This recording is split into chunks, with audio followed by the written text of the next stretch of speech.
Anggota Badan Anggaran MPR RI Made Urip kembali memberikan pencerahan pemahaman 4 pilar kebangsaan yang kali ini dipusatkan di Kecamatan Tabanan.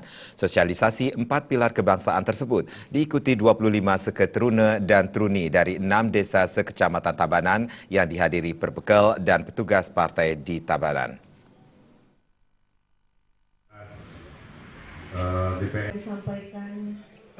Anggota Komisi 4 DPR RI dari fraksi PDIP Made Urip terus mengencarkan sosialisasi 4 pilar kebangsaan, salah satunya di Kecamatan Tabanan. Berbekal desa Sesandan, Ine Ngaswaria mengapresiasi kehadiran Made Urip yang disambut ratusan muda-mudi 25 Karang Taruna atau STT 6 desa, yakni Desa Sesanda, Wonesari, Subamia, dan Bantas, Buahan, dan Banjar. Mereka tampak antusias mengikuti sosialisasi 4 pilar kebangsaan sekaligus menyerap aspirasi di wilayah kerja Made Urip.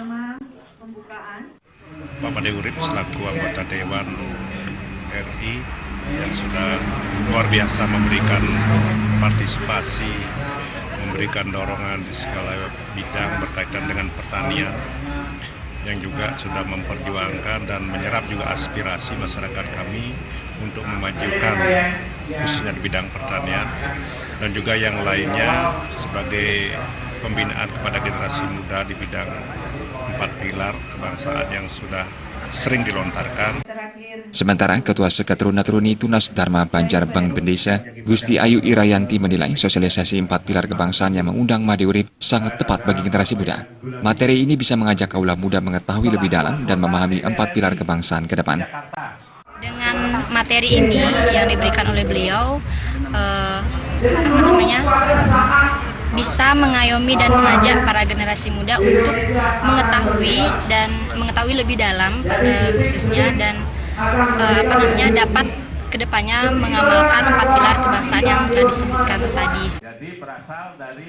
Wakil Ketua Seketruna-Truni Sri Kandi Banjar Subami Kelong, Nimade Nita Sintia Dewi mengakui kiprah Made Urip sangat baik di masyarakat. Apalagi Made Urip dinilai banyak berkontribusi dan rajin turun ke masyarakat, serta selalu memikirkan rakyat dan kemajuan para pemuda dan pemudi.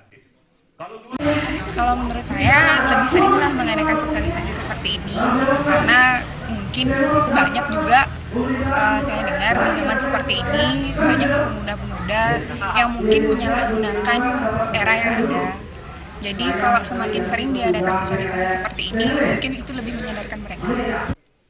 Made Urip menegaskan berkat dukungan 6 desa itu dari tahun 1999 sampai sekarang, dirinya telah 4 kali menjabat DPR RI. Oleh karena itu saat ditugaskan MPR untuk melakukan sosialisasi ke seluruh daerah dan lapisan masyarakat, pihaknya juga menyasar generasi muda di 6 desa tersebut. Sasaran utama 4 pilar kebangsaan adalah mencerahkan pemahaman generasi muda di Bali. 4 pilar kebangsaan yakni Pancasila, Undang-Undang Dasar 1945, NKRI dan Bhinneka Tunggal Ika yang membingkai dan melandasi, serta menjadi pilar kehidupan berbangsa dan bernegara, harus dipegang teguh agar NKRI tetap terjaga dari Sabang sampai Merauke. Made Urip mempertegas kembali persatuan dan kesatuan bangsa ini yang harus terus dipelihara dan diperjuangkan. Peranan generasi muda sangat penting untuk mempertahankan kehidupan berbangsa dan bernegara. Generasi muda harus benar-benar memahami 4 pilar kebangsaan agar mampu diterapkan dalam kehidupan berbangsa dan bernegara. Pada kesempatan itu, Made Urip menyerahkan dana tali kasih kepada seluruh perwakilan STT yang hadir. Tim Liputan Bali.